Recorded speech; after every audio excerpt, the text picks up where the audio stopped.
Earlier today, I got in touch with one of my oldest and dearest friends from Texas, Billy. That's his nickname, of course. But he's one of those who I always love to hear from, either in argument or in design, because he's one of those who tries to convince people like me that he went over serving freedom in this country by going over to Iraq. Uh, so basically, he just confirmed what I've always said about people. You know, he keeps drinking the politicians' Kool-Aid when they say the lie that they're out there to fight for democracy and freedom. No. You can't teach democracy and freedom by way of a gun. You can't stick it in somebody's face and call them free by forcing them to sign a constitution that effectively gets people like you off the hook. You can't go around saying, hey, I can climb to the top of a building, shoot anybody I want, and be branded a hero like Chris Kyle, who ultimately got what he deserved when he got what he deserved. And then you got people who are getting tired today. Even one broken toy soldier who went off the reservation, allegedly, and decided to take law into his own hands when he allegedly got a high-powered rifle and went and started picking off police one at a time. Started randomly shooting, killing whoever he wanted. And the funny part is, here's a guy who went to, of all places, Afghanistan. And what did he specialize in? Let me guess. Urban warfare. He's the type of person who goes into buildings and picks people off. He's the one who knows when and where to plant a target. But it's kind of funny because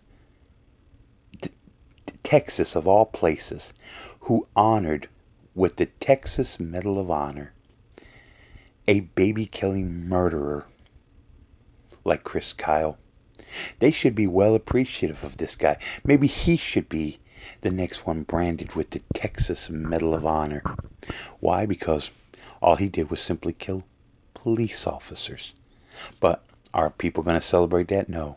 They look at this as a national day of tragedy. And people went around the squad cars, piling them up with gifts, get well cards, or whatever they want to put, little flowers and decorative little toys, and pile it on top saying, we miss you, officers. When the truth of the matter is, cops have brought this all on themselves. Over the years, it's really funny how citizens, especially black, has been made to be oppressed, who's been beaten up, made false charges against, thrown in jail, and even worse, executed, because cops rarely get punished for this.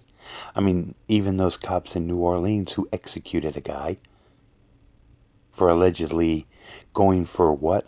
A pistol, which he had a gun permit to carry, and let them know. Next thing you know, one cop puts a 9mm to his gut, pulls the trigger several times. He dies in his own car. And even though his girlfriend live Facebooked the whole thing, it's pretty much going to be worthless, because I guarantee you in a year, these cops will mysteriously be acquitted. Oh yeah, her and the family of that guy will probably get a payoff via the taxpayers, just like they always do. Just like in the Baltimore situation, they knew those cops did wrong. But the funny part about it is, people are very rare to convict a cop. It takes an awful lot to get a jury to say guilty, and even more to get a judge to hand out real sentences. But it's very rare. But now that the people, especially Black Lives Matter crowd, that they realize it's all been a lie. They're only talked to when they know people are turning against them. And just like when they find out that the true danger of mental health will most likely be veterans, especially combat-ready veterans. See, I warned you sheep about this a long time ago. It's not going to take long before the veterans are going to be the first one on that mental list to have their right to bear arms eliminated. So the people like you, Billy, and Sean, or Walter, or Johnny out there in the world, here's the funny part. They're already going to get your weapons. Doesn't matter if you carry them or not. Because part of that mental thing, have you been in combat in the service?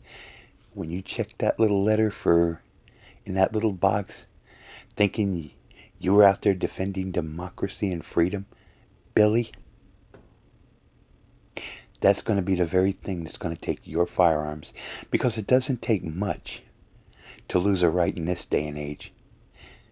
And it doesn't take much for them to come into your house, confiscate all your little toys, all your little firearms, and your time in the service was for absolutely nothing. But you don't have to believe me. It's already here. It just hasn't quite got to you yet.